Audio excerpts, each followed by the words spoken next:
بسم اللہ الرحمن الرحیم۔ السلام علیکم ورحمۃ اللہ وبرکاتہ۔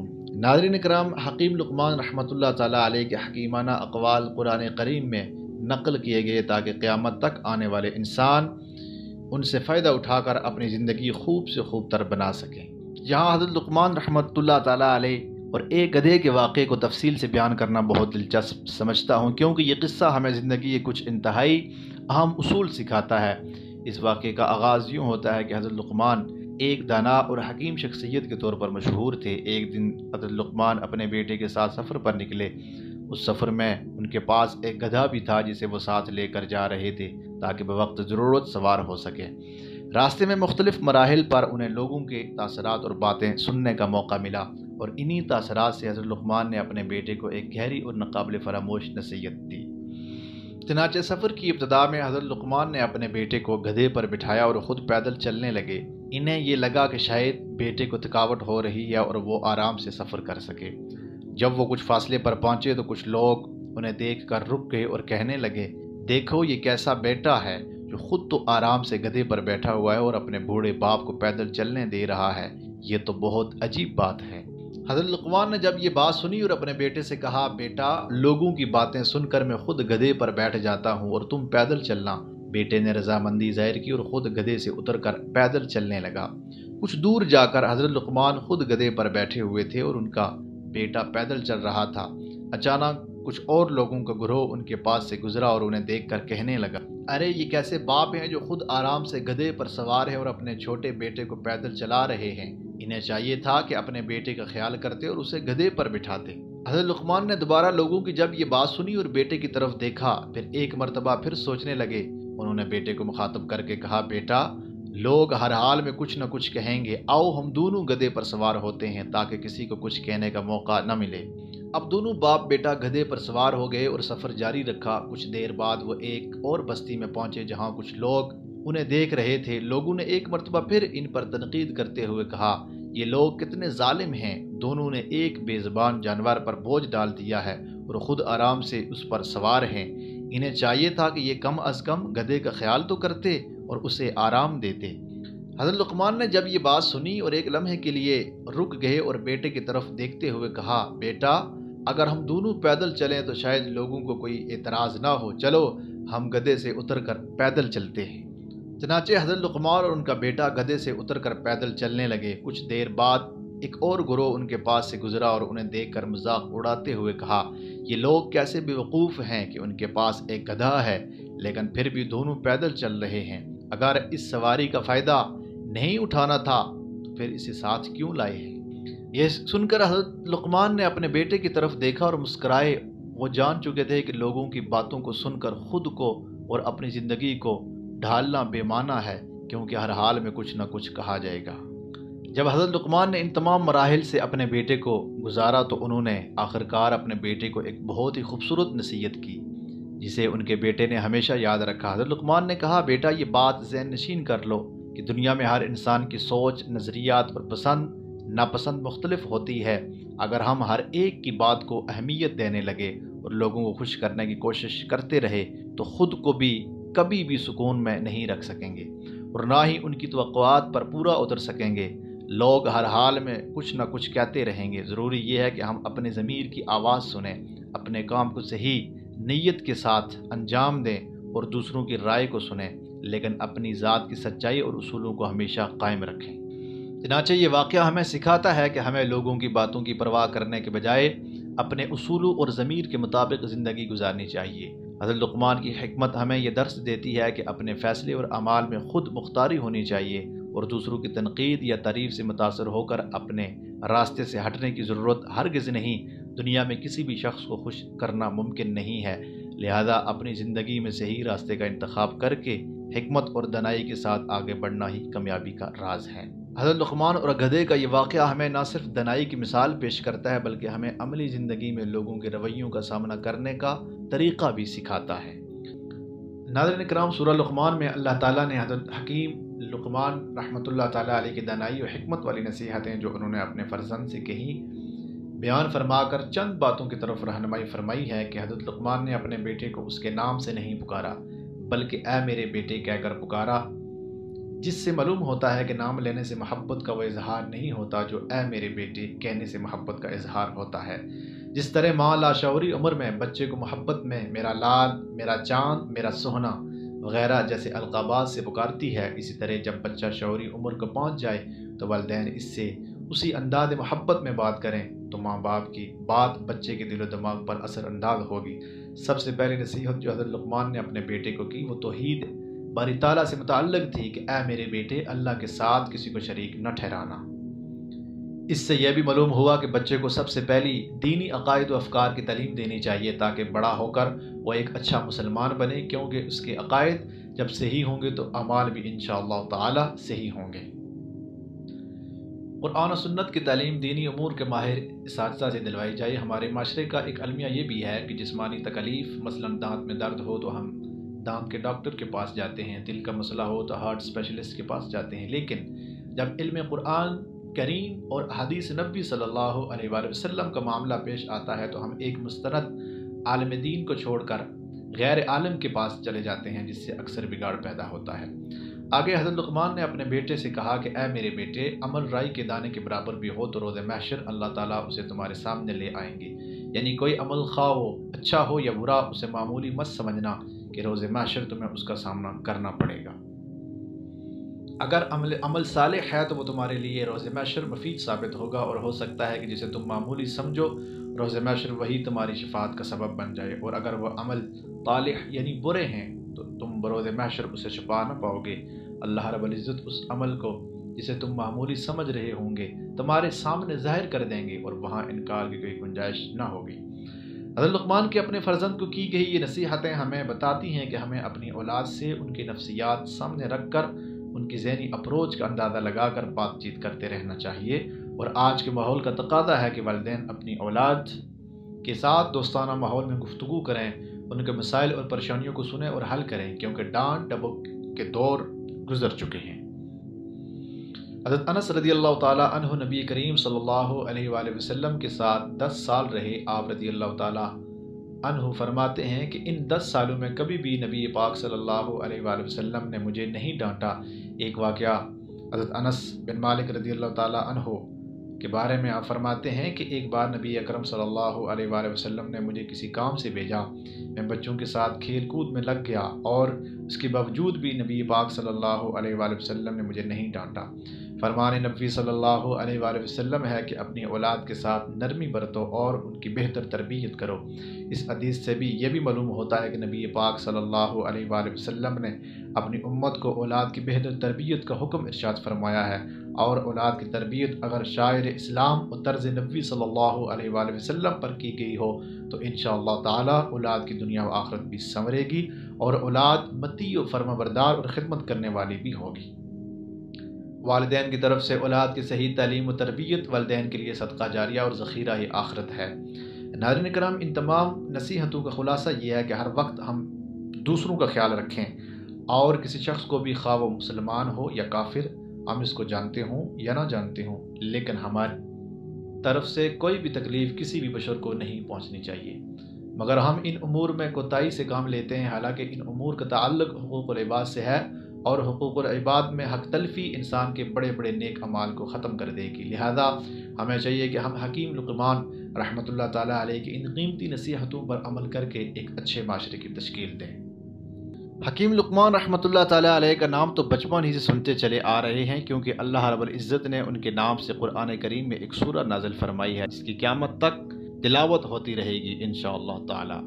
لیکن بہت کم لوگ یہ جانتے ہیں، یہ اس سے واقف ہیں کہ حضرت لقمان کون تھے۔ اللہ تعالیٰ نے ان کے نسب، خاندان اور زمانے کے بارے میں تو اپنے کلام میں کوئی ذکر نہیں کیا، لیکن ان کے حکیمانہ اقوال کا ذکر فرمایا ہے۔ تاہم قدیم تاریخ اس بات کی گواہی دیتی ہے کہ اس نام کا ایک شخص سرزمین عرب پر موجود تھا، البتہ ان کی شخصیت اور نسب کے بارے میں اختلاف پایا جاتا ہے۔ ایک روایت کے مطابق وہ حضرت ایوب علیہ السلام کے بھانجے یا خالہ زاد بھائی تھے، جبکہ دوسری روایت سے حضرت داؤد علیہ السلام کا ہم عصر ہونا معلوم ہوتا ہے۔ اکثر مورخین کی رائے ہے کہ حکیم لقمان رحمۃ اللہ تعالیٰ علیہ افریقی نسل کے تھے اور عرب میں ان کی آمد بحیثیت غلام ہوئی تھی۔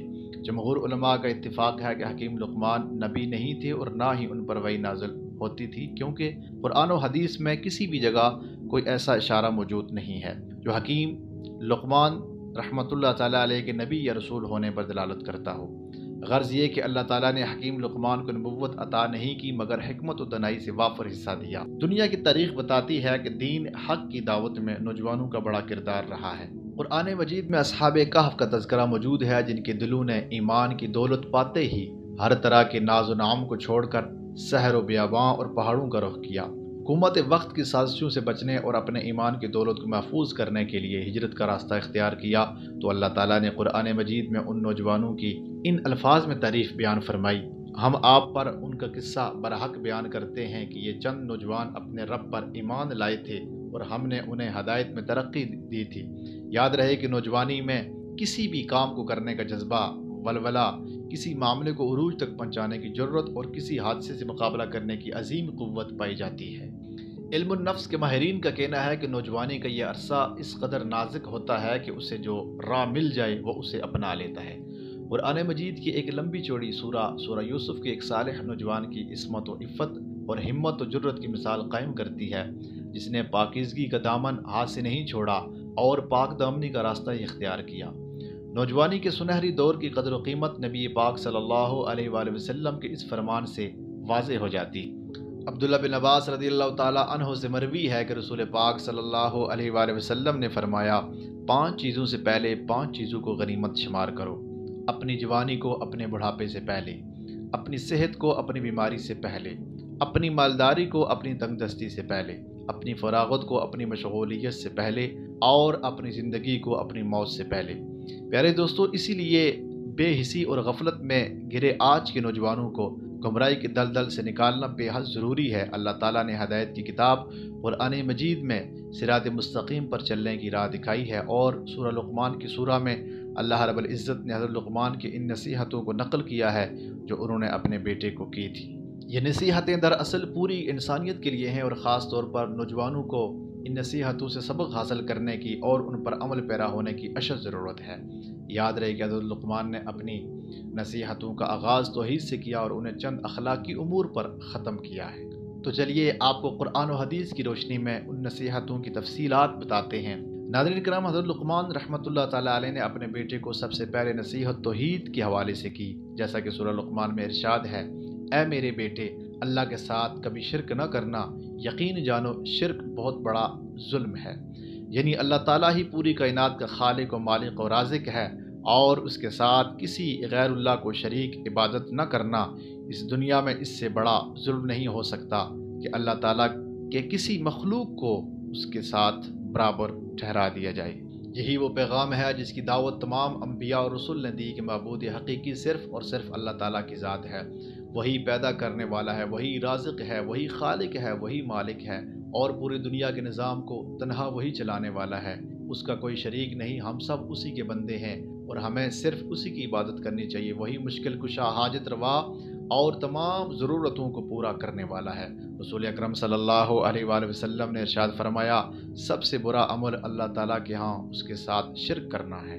اللہ تعالیٰ نے سورہ نساء میں ارشاد فرمایا: اور اللہ کی عبادت کرو اور اس کے ساتھ کسی کو بھی شریک نہ ٹھہراؤ۔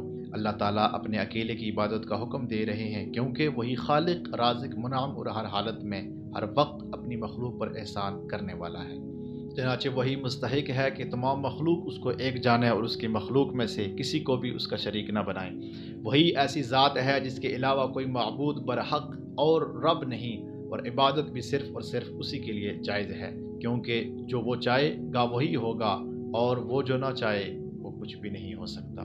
وہ ایسی ذات ہے جس کا نہ تو باپ ہے اور نہ ہی اولاد، نہ اس کا کوئی مثل ہے، نہ کوئی بدل، نہ کوئی وزیر اور نہ ہی نظیر، بلکہ وہ اکیلا ہے، بے نیاز ہے، نہ اس سے کوئی پیدا ہوا اور نہ ہی وہ کسی سے پیدا ہوا، اور اس کا کوئی ہمسر بھی نہیں ہے۔ اللہ کے ساتھ شرک کرنا سب گناہوں سے بڑا گناہ ہے اور سب سے بڑا ظلم ہے۔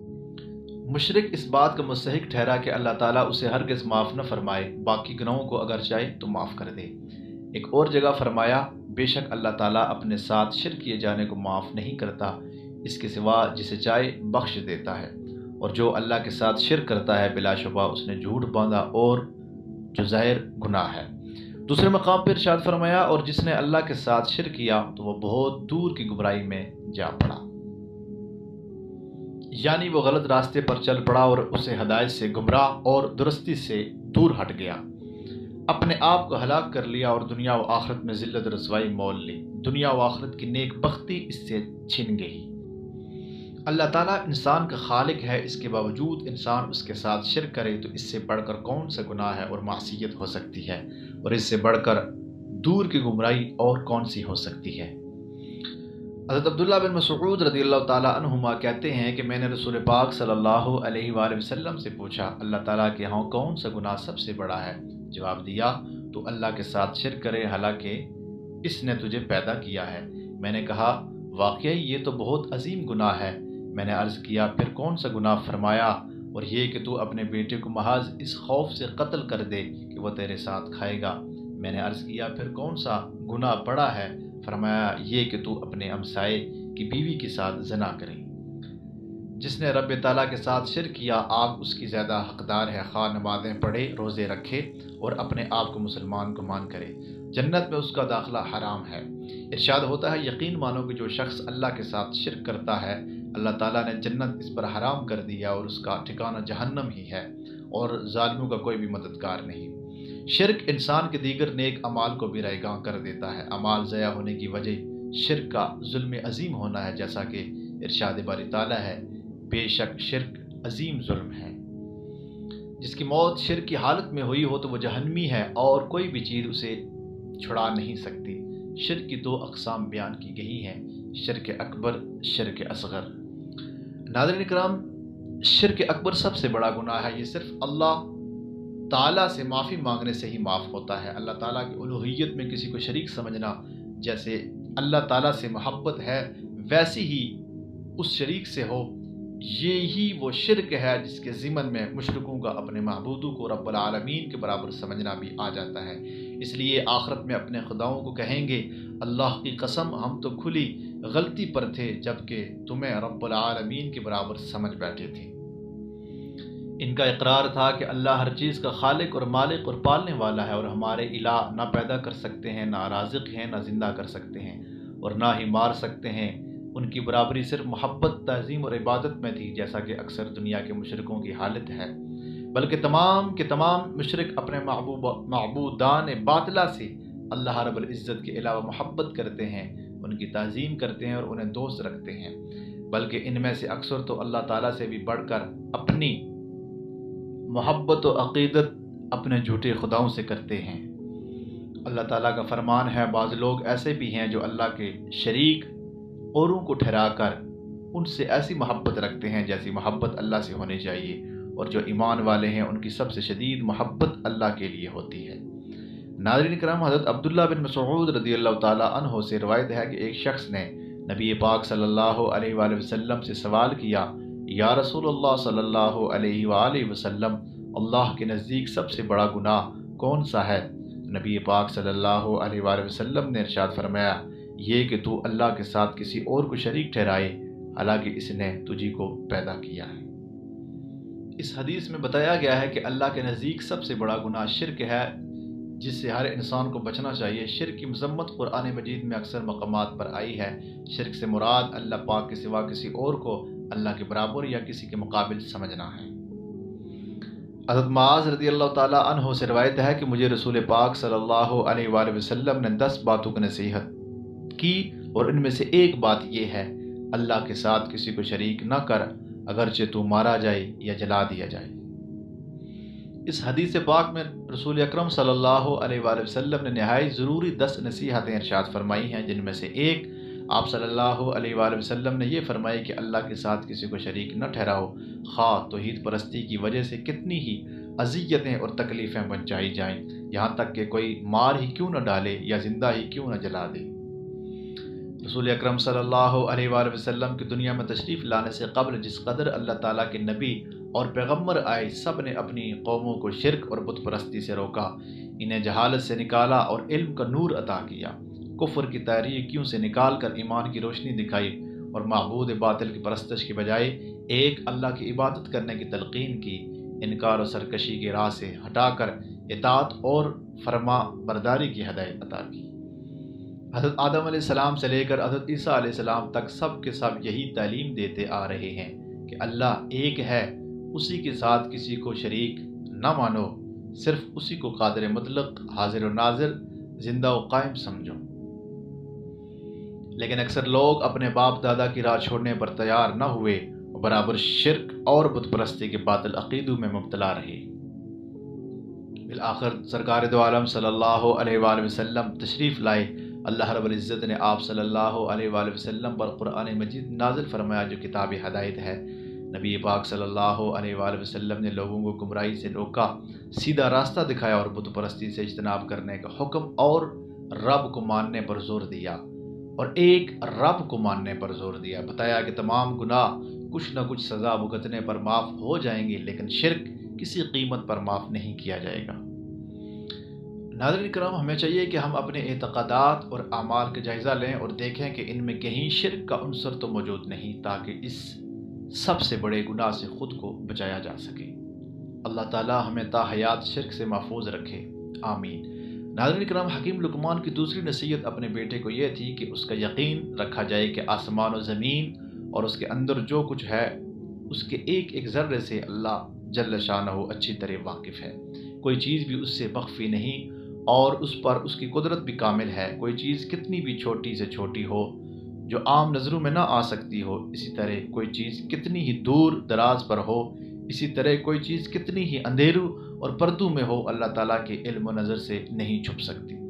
غرض یہ کہ ہم دنیا کے کسی بھی میدان میں ہوں، تجارت کر رہے ہوں، درس و تدریس کی خدمات انجام دے رہے ہوں، ملازمت کر رہے ہوں، قوم و ملت کی خدمت کر رہے ہوں، لیکن ہمیں ہمارے ماں باپ اور کائنات کو پیدا کرنے والا ہماری زندگی کے ایک ایک لمحے سے پوری طرح واقف ہے، اور ہمیں مرنے کے بعد اس کے سامنے کھڑے ہو کر زندگی کے ایک ایک پل کا حساب دینا ہے۔ اگر ہم نے کسی سے چھپ کر رشوت لی ہے، یا کسی شخص پر ظلم کیا ہے، یا کسی غریب کو ستایا ہے، یا کسی کا حق مارا ہے، تو ممکن ہے کہ ہم دنیا والوں سے بچ جائیں، لیکن اللہ تعالیٰ کی عدالت میں اندھیر نہیں، اور ہمیں اس کا ضرور حساب دینا ہوگا۔ اللہ رب العزت نے قرآن پاک میں ارشاد فرمایا، اللہ وہی ہے جو ہر چیز پر محیط ہے۔ یہ بھی ارشاد ہے کہ جو کچھ تم کرتے ہو اللہ اسے دیکھتا ہے، اور جو کچھ تم چھپاتے ہو اللہ اسے بھی جانتا ہے۔ اگر تم ایک ہو تو دوسرا اللہ ہے، اور اگر تم دو ہو تو تیسرا اللہ ہے۔ اللہ ہی ابتدا ہے، اللہ ہی انتہا ہے۔ ناظرین کرام، ان سارے ارشادات میں یہ بات پوری طرح واضح کر دی گئی ہے کہ اللہ کا علم لامحدود اور لامتغیر اور لامتناہی اس لیے ہے کہ یہ علم ٹائم سپیس کی حد بندیوں سے ماورا ہے۔ ان ارشادات سے یہ بات بھی منکشف ہوتی ہے کہ اللہ تعالیٰ جب اپنے علم کا تذکرہ کرتے ہیں تو اس سے منشا خالصتاً آزادی ہے۔ اللہ تعالیٰ نے جب کائنات بنانے کا ارادہ کیا تو فرمایا کن، اور کائنات وجود میں آ گئی۔ اس بات کو آسان الفاظ میں اس طرح بیان کیا جا سکتا ہے کہ کائنات دراصل اللہ تعالیٰ کا علم ہے، چونکہ علم کا مظاہرہ ہوا ہے، اور اللہ تعالیٰ کے علم نے کائنات کی خد و خال کو روپ اختیار کیا ہے۔ اس لیے پوری کائنات بھی بجز علم کے کوئی اور حیثیت نہیں رکھتی۔ علم کی حیثیت زیادہ ہو یا قلیل، بہرحال وہ علم ہے، اور علم اس وقت علم ہے جب اس کے اندر معنی اور مفہوم موجود ہو۔ علم کے اندر معنی اور مفہوم کی ایک طرز یہ ہے کہ بندہ اپنے اختیارات سے علم کے اندر معنی پہناتا ہے، اور علم کے اندر اصل مفہوم وہ ہے جو اللہ تعالیٰ کے ذہن میں ہے۔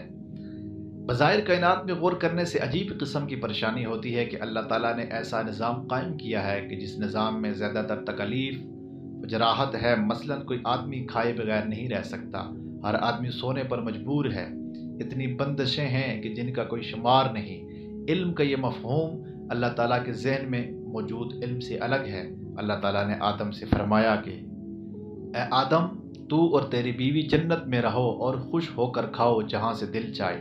جنت ایک ایسی بستی ہے جس کے رقبے کی حدود کا تعین نہیں کیا جا سکتا، یعنی اس کے حدود لامتناہی ہے۔ اللہ تعالیٰ کا یہ ارشاد کہ خوش ہو کر کھاؤ جہاں سے چاہے، یہ ظاہر کرتا ہے کہ آدم کو اللہ نے لامحدود جنت کے رقبے پر تصرف عطا کر دیا تھا۔